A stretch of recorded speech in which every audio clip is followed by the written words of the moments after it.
Are we rolling both cameras? Yep, they're on. Okay. Good morning, good morning. Okay, we Right. have your package here. Open it up and go through what's in it. Here's your main tent. You will get to take this with you as a souvenir from. All right, wonderful. I didn't know I get to take some home. We have our summary score sheet that will summarize all the scores. Okay.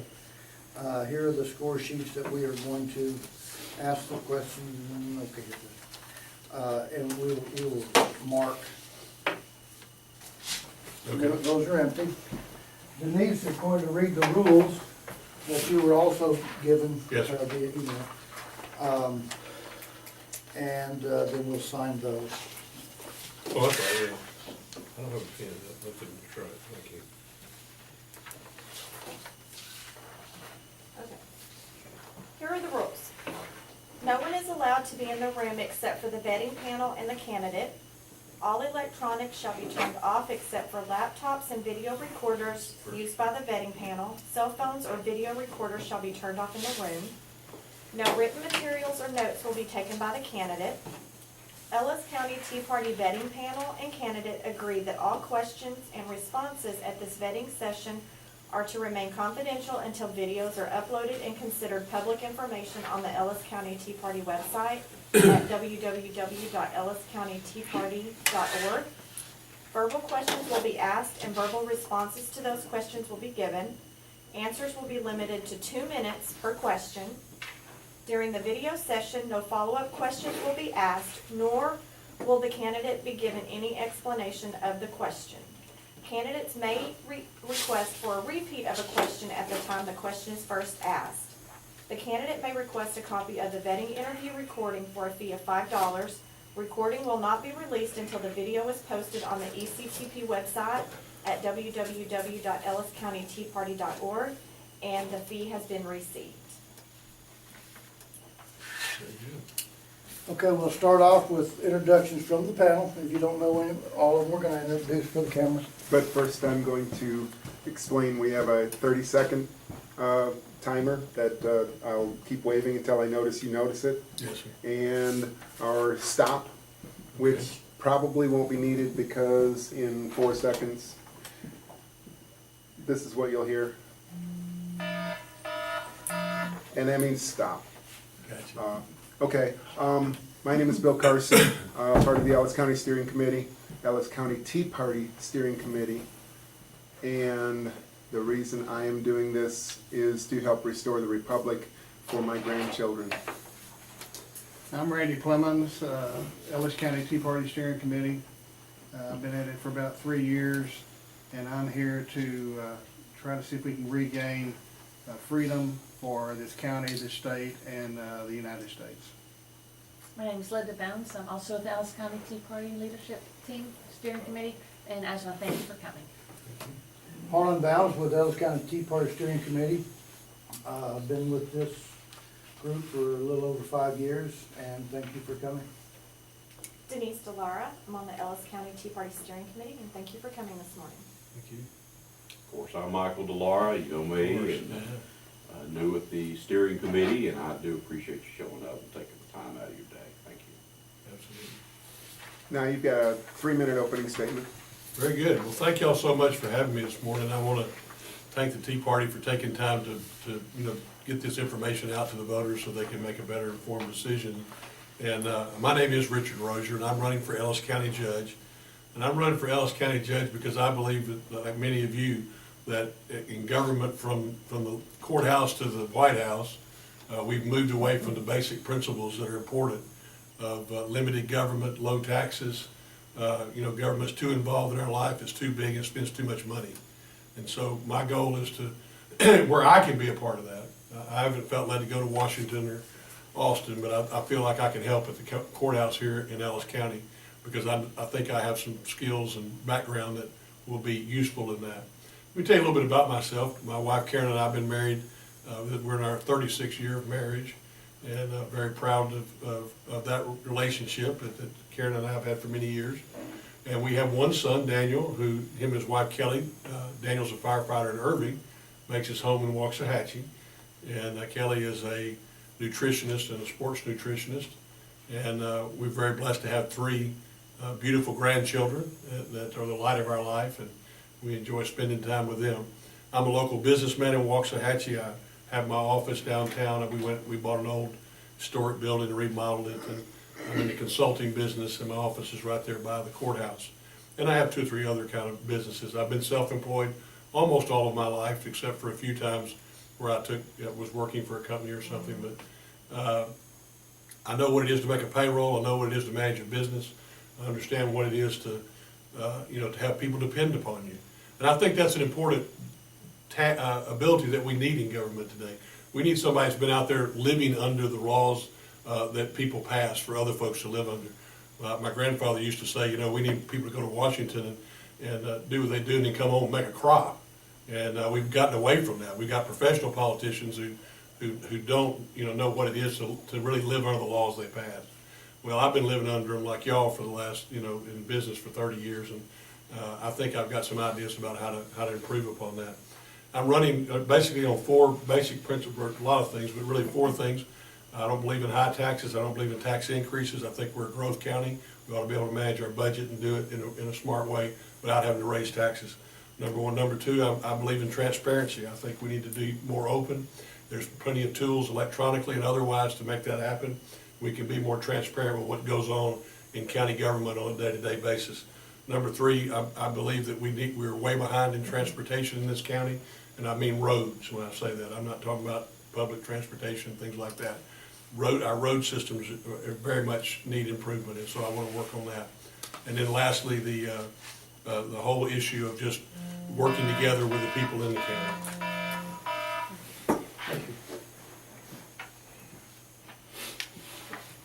To the questions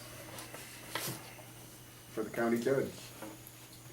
Define for us the roles and responsibilities of county judge, and what are your qualifications to fill the position? Well, the county judge, as y'all know, it works with I find a lot of people don't know, but the county judge, people hear the word judge and they think judicial. The judge is really an administrative position. And the judge and the 4 commissioners sit on what's called the commissioner's court. And if you can kind of think of it as like the city council for the county, they set the budget and the tax rate, which is the most important thing that the county judge and the commissioners do. I don't say it again, that's the most important thing that they do. Because that's where all the departments are funded, the sheriff's department, the clerks, the district clerk and the county clerk, and all the different county departments, the constables and whatnot, are funded out of that budget. So they're elected by the people, but they have to come to the commissioner's court to get their funding. So it's very, very important that, number 1, we fund them adequately, but number 2, that we do it in such a way that we're managing our budget correctly, that we're not just spending money on things we don't need to be spending money on, wasting money where we force ourselves into tax increases and things like that. And so we've had some of that. And I think the most important thing that the county judge does on a year-to-year and year-out basis is being responsible for that process with the county commissioners. Now, the judge has 1 vote of the 5, but the judge, as you know, sets the tone, much like a mayor in a city, and gives leadership. The judge is responsible for presenting the budget every year. So that's the biggest thing they do. The other thing I think that the judge can be is play a role in transportation issues. As far as I think we're behind on really strategic planning for the county as far as our transportation goes, and we really need to work hard to understand what kind of roads we have, what condition they're in. And I'm talking about county roads, but they can also play a big role in the funding of our state roads. We have a lot of farm to market roads that are funded by the state, and we need to be working with them to get those roads improved and widened and taken care of. So. Okay. I think we're up against the times. Second question under general topics. Describe a role that you will carry out noticeably different than the other candidates running. Well, I know about the incumbent. I don't know a whole lot. I mean, I know some of what I've heard from the other fellows, and I think they're good guys. One of the things I talked about a minute ago that I would say would be very noticeably different is the whole issue of transparency. Of course, I've never voted for a tax increase, and I want to say that up front, and I don't plan to start now. But I watch what goes on at the commissioner's court, and it seems as though if people come and ask questions, that they're not really well received. And then I hear from people that, well, I didn't know that was on the agenda, because when I read the agenda, I didn't understand what it said. And I didn't know what the backup information was. I've had countywide elected officials tell me they don't get the packet, they don't get the information. Well, if they're not getting it, what in the world are the citizens getting? So I think it's important that we be very transparent. One of my plans is, if the commissioners agree, is to do what I call an electronic agenda, where when you go to the internet, if you want to see what's on the agenda, you can not only see the item on the agenda that should be worded by the way, very clearly and plainly so people understand it. But number two, because if you don't, you're really violating the open meetings law. Number two, that you can pull up the information attached to that item, not just a bunch of pages put out on the internet that are not, some kind of mix mash, but where it's actually tied together. It's not very expensive to do. A lot of county governments and city governments are doing it already, and we can certainly improve that. And I think that'll go a long ways because I think there's a undercurrent of distrust out there because people really don't know what's going on, and so therefore they're concerned that something's not being done right. Well, and it may be in some cases, but I think we can do a lot by just putting the information out there, let everybody have access and see it, and if there's questions or concerns, then they can come and share those questions and concerns. All right, our next section is In God We Trust. So the question ma'am. is, what does In God We Trust mean to you? Well, it means everything to me. I mean, I was raised in a Christian home. I was in the ministry for a number of years before I got into business, and I really felt, led to pursue a life in the political realm and in business when I left the ministry.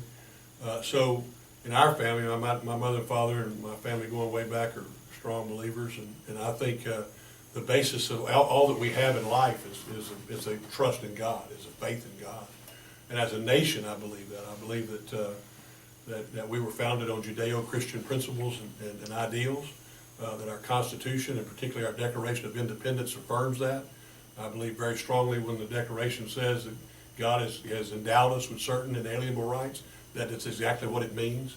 I think those words are as inspired and as almost as the Scripture itself, and that God has given us as a nation a heritage and a history that until America came along, no nation on the face of the earth had ever had before, and I would even venture to say since. And it was a change in the history of the world, and so I believe that's a foundational underpinning for everything we do, our laws, how we treat one another. Just to go back to the whole issue of transparency, it's just a respect of people and fairness, and Jesus taught us that in the golden rule: do unto others as you have them do unto you. Well, if you practice that in everything you do, then generally speaking, you're going to be able to work with people and get along and do right. So I believe very strongly in faith and in God. Thank you. National and Texas sovereignty. What role does the county judge play in interacting with the county sheriff? That's a good question. Well, I'm happy to say, I'll just say this right off the bat, that Sheriff Johnny Brown's endorsing my candidacy because he feels like and I'll let him, you can ask him, but I think he'll tell you frankly that he feels like that we spend too much time focusing on things that really aren't important, and we ought to be focusing on getting our job done. And I'm not interested in being the sheriff. I want to be the county judge. I want the sheriff to be the sheriff, and I think he's doing a good job. And we, as I said before, we set the sheriff's budget, or the county commissioners set the sheriff's budget, and appropriate for him what he needs. And there's too much game playing going on with that right now, to be honest with you. And that needs to stop. We don't have time for that. It's not what the people elected folks to do. They elected the sheriff to provide the public safety and take care of the jail and do those things. And I want him to be about that, not up at the courthouse worried about whether somebody's trying to cut something out of his budget or trying to come around, do something behind his back or things like that. And we just don't need those games. And I don't think we have to have it. I've been a mayor. I was a mayor of DeSoto some years back. It's been a while now. I'm getting old. But we worked well with public safety. We funded our police and fire department. And I think if you talk to folks who work there in those times, you'll find that to be the case. And I want to work hard to make sure we've spent every dollar that we have, that we can for public safety, but not spend more than what we need, but every dollar we need to spend to provide and help in public safety. And we have a lot of rural areas still out in the county that depend upon the sheriffs and the constables for their law enforcement. and they don't have a police department to call. And we need to really make sure those people are covered and have, and I know there's some credit being taken right now about a radio system that supposedly, a grant we got, and that, you know, has fixed all that, but I understand we still continue to have problems. And there still needs to be something done about the radio system, so I wanna focus on that, work on that, and make sure that we have, you know, good communication so that the people out on the far edges of the county that have problems can get help when they need it.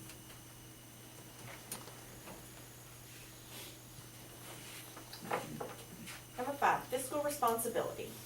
Where within Ellis County's government structure can spending be cut, and in what ways do you plan to lower taxes in Ellis County? Okay, you know, I think there's probably, and I didn't come with a, you know, I'm gonna cut this department, or cut that department, or cut this person, or whatever. But I see in the budget that there's been created a lot of just new positions and things lately. Now, maybe some of those we need, I don't know. But I know there's probably some positions that have been there for a long time that if we've modernized or used technology or things like this, then maybe there's some places we can move some money around, shift some things, and apply it in places where we need to.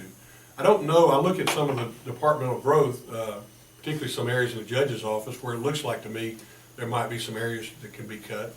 I want to work with the commissioners to do, and the department heads, the other elected, as you know, in the county, most of the department heads are elected officials themselves. But work with them on a strategic planning process that would start actually probably in the spring of the year, every year. And that we would go back to almost a zero-based budgeting and begin to build our budget back from there. And looking at everything that we spend it on, saying, now, and we did this last year, but it doesn't necessarily mean we need to do it again this year. And maybe we can take that item out of the budget, maybe we can improve and have some reduction in cost. So I really want to kind of look at the budget from a different, not just assume that, well, we spent $20 million last year, let's spend $20 million again this year. Maybe we can, you know, again, start at more of a zero-based budget. And then, you know, really, really look hard to say, I mean, your biggest line item in any budget is going to be, it's people, it's human resources. And so we need to look at all of our positions to make sure we have the right positions and that the people we have in those positions are doing the job that is necessary. And then one of the things I want to look at is consolidated road and bridge district, if the commissioners will work with me on it, to talk about the possibility of consolidating the road and bridge districts. And I think we can save some money. But, you know, again, I'll be one vote of 5, so commissioners will, you know, but I think they're open to talk about that.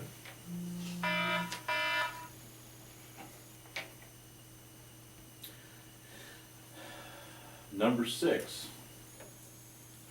What is your position regarding the practice of centralizing the equipment and material supplies for road and bridge? Well, I don't know why you were smiling when you said that. When I said Stole that. my thunder. Well, I think we'll look at it. I mean, I really do. I think it's a thing that time has come. In the old days, you know, the commissioners were called, and y'all probably know the term road and bridge commissioners. And their main function back in the day was making sure that the roads were open, bridges were open, that people could get their products from the farm to the county seat. And while that's not necessarily the most active thing that happens today, I mean, that's maybe their responsibility, we still have these independent road and bridge districts that are doing a good job. And I think we need to maintain the ability for the commissioners to provide services to the people that elected them. But maybe we can centralize a lot of that and cut back on some of the duplication overhead cost and still provide the citizens the service they need and still give the commissioners the responsiveness to their constituents that they need, and that everybody can, you know, work together. And I think honestly, I think it'll save money. I think, you know, if we don't have to buy, you know, 4 times as much equipment, have 4 times as much supervision or overhead, that we can probably save money doing that. That's probably not going to be something that you're going to do in the first month or so as you get in the office, but it's something we can start talking about working towards. And it'll probably take us a period of time to phase in. But I've talked to, you know, some of the commissioners, some of the candidates running, and they seem to at least want to have a discussion about it. So I'm in favor of it, I really am.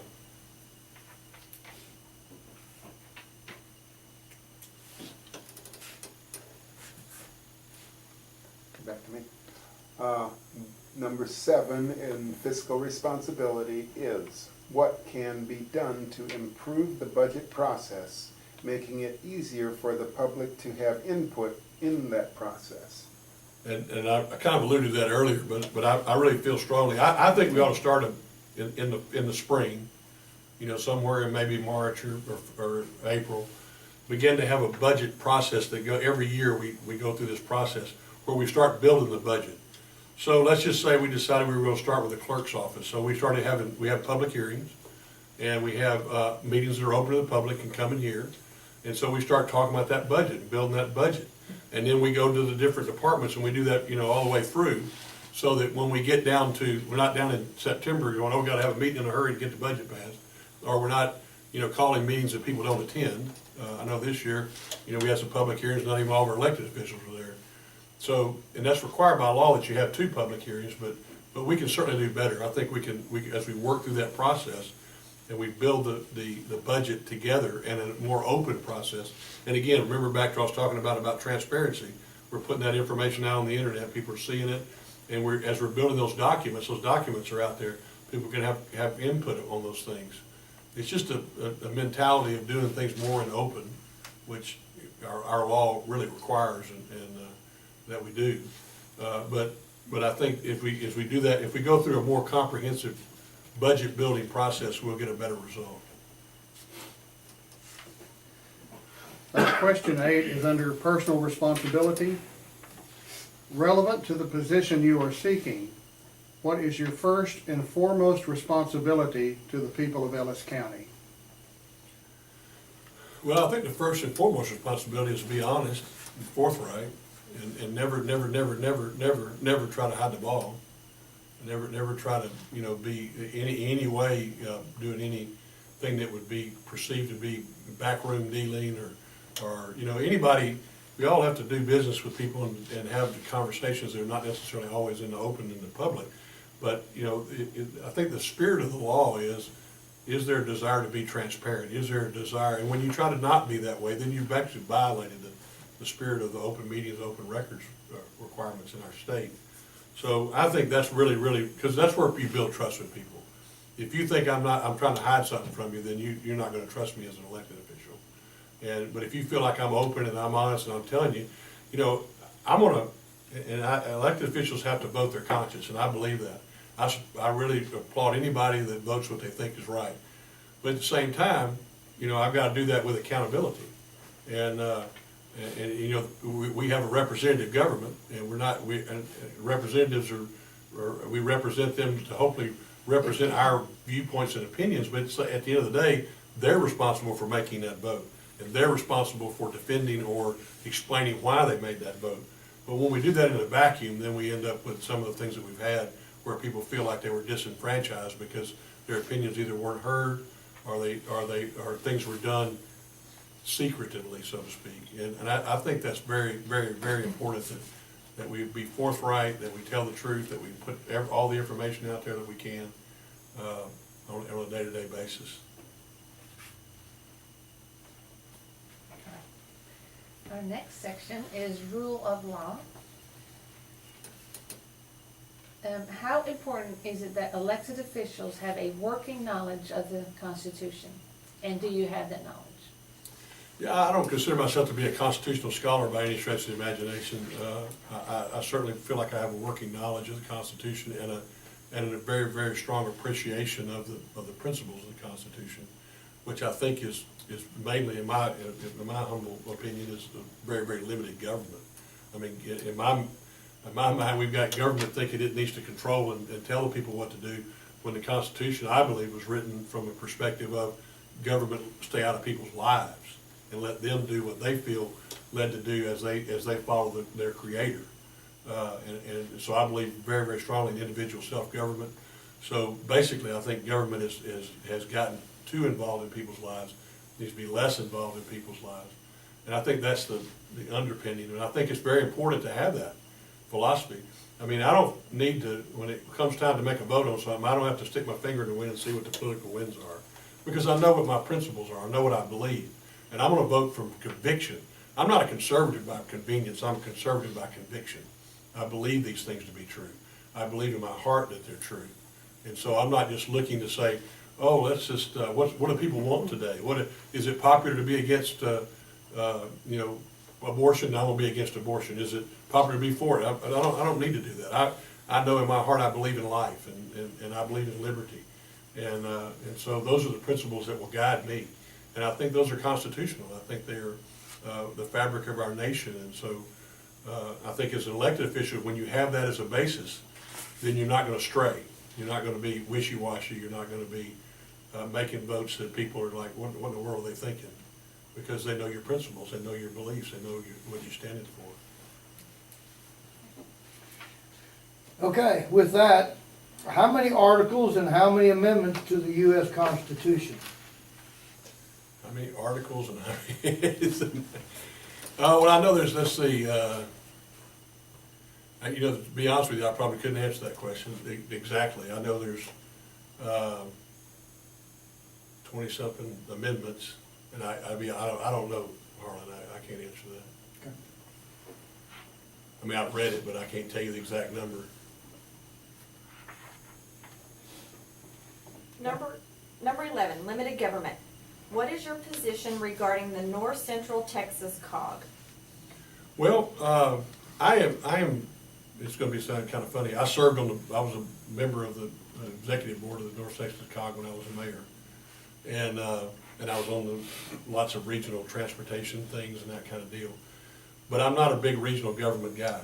Technically, I don't think that I think regionalism and regional governments, I have some real concerns about that from a philosophical standpoint. But I also understand that they are there, and that we've got to, if we're going to get funds for our county and we're going to bring, you know, there's no reason our tax dollars ought to go to Collin County or some other place. So I'm going to go work in those environments and fight for our money. I mean, and try to bring our money home. But at the same time, I understand that, you know, if there was I would definitely always be against any regional taxation or any government that any effort to have a regional taxing authority, because I don't agree with that. And I think we've created too many taxing authorities. And you know, one of the things, if you want to get really scare yourself one day, go look at the overlapping debt from all the taxing authorities that you have at your house, and from the federal government all the way down to all the little local regional issues. So while I believe that we're in an environment where we've got to work with regional government, and I will be working with COG and working with Dallas Regional Mobility Coalition and other things to try to bring get money for our farm to market roads and state roads and highways. I will do that, you know, in somewhat of a limited sense, but again, I'm not a big regionalist. I believe in home rule.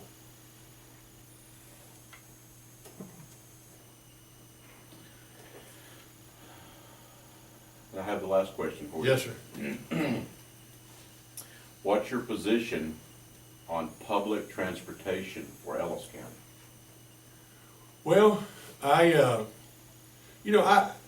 not a big public transportation guy. When I was in DeSoto, actually before I became mayor, they had 2 votes on public transportation. Both of them failed on DART. I wouldn't want to see a DART type system come to Ellis County because I think it's very wasteful. It's very expensive, and for the I'm sorry. through already. No. For the money for the benefits you get out of it, it's just way too expensive for the rider. You know, and so, but if there was some type of a commuter system that might come through the county that you could get to Dallas or something that was some kind of reasonably priced on existing rails or something, then that might be something that might be helpful. But as a whole, I'm not a big public transportation guy, and I would definitely not want to see a DART type system, in Ellis County. Richard, thank you very much. You now get a 2-minute closing. They were afraid I forgot that. I saw him tapping you on the knee there. It's a 3-minute. 3 minute, okay. 3 minutes. Okay, I can probably do it in less than that. Again, I thank y'all for your time today, and I appreciate your questions. My name is Richard Rozier, and I am running for Ellis County Judge. And I would appreciate your support and your consideration.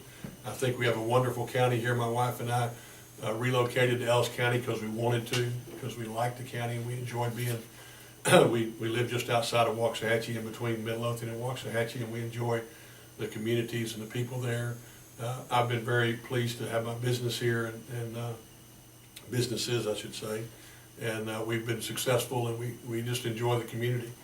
And I think that I have some skills and abilities, and basically because I really know in my heart that I believe and understand what our nation's about and what the principles of our founding fathers brought to gave us as a heritage. And I think we've moved away from those things, and it's time for us to move back to the principles and foundations of limited government and freedom and individual self-freedom and individual self-determination, that people not only have the right but the responsibility to follow their God as they see fit. And I want to be a part of that. And you say, well, what does the county judge have to do with that? Well, I think it has a lot to do with it. I think it has a lot to do with it on a local level, because if we can mirror and teach our young people and do that at the courthouse, then maybe one day that'll filter down to the White House. And I mean, because I think it starts locally. I think we got it backwards. And I want to be a part of that. I want to be a part of being a leader to do that. I have, for the last 10 or 12 years, I've been very blessed to be able to work successfully and enjoy my family and my grandkids. But I just felt like it was time to get off the couch and step up and say, you know, somebody that has those skills and ability needs to step up and be a part of making that right here at home. And that's why I'm running. So I'd appreciate your support and your consideration. If you got any questions for me, you can find me on the internet at richardrozier.com or call me at my office at 972-230-0000, and I'll be glad to answer any questions I can. Again, thank you folks for having me this morning. Richard, thank you very much. Appreciate you coming. I get to take my souvenir. You did? Go ahead. Thank you. Yeah, thank you. Thank you. Yeah. Thank you. Thank you, sir. Thanks for coming, Rick. Thank you. Thank you. Thank you. Thank you. Thank you. All right. Have a good day. Have a great day. Thank you. Y'all too.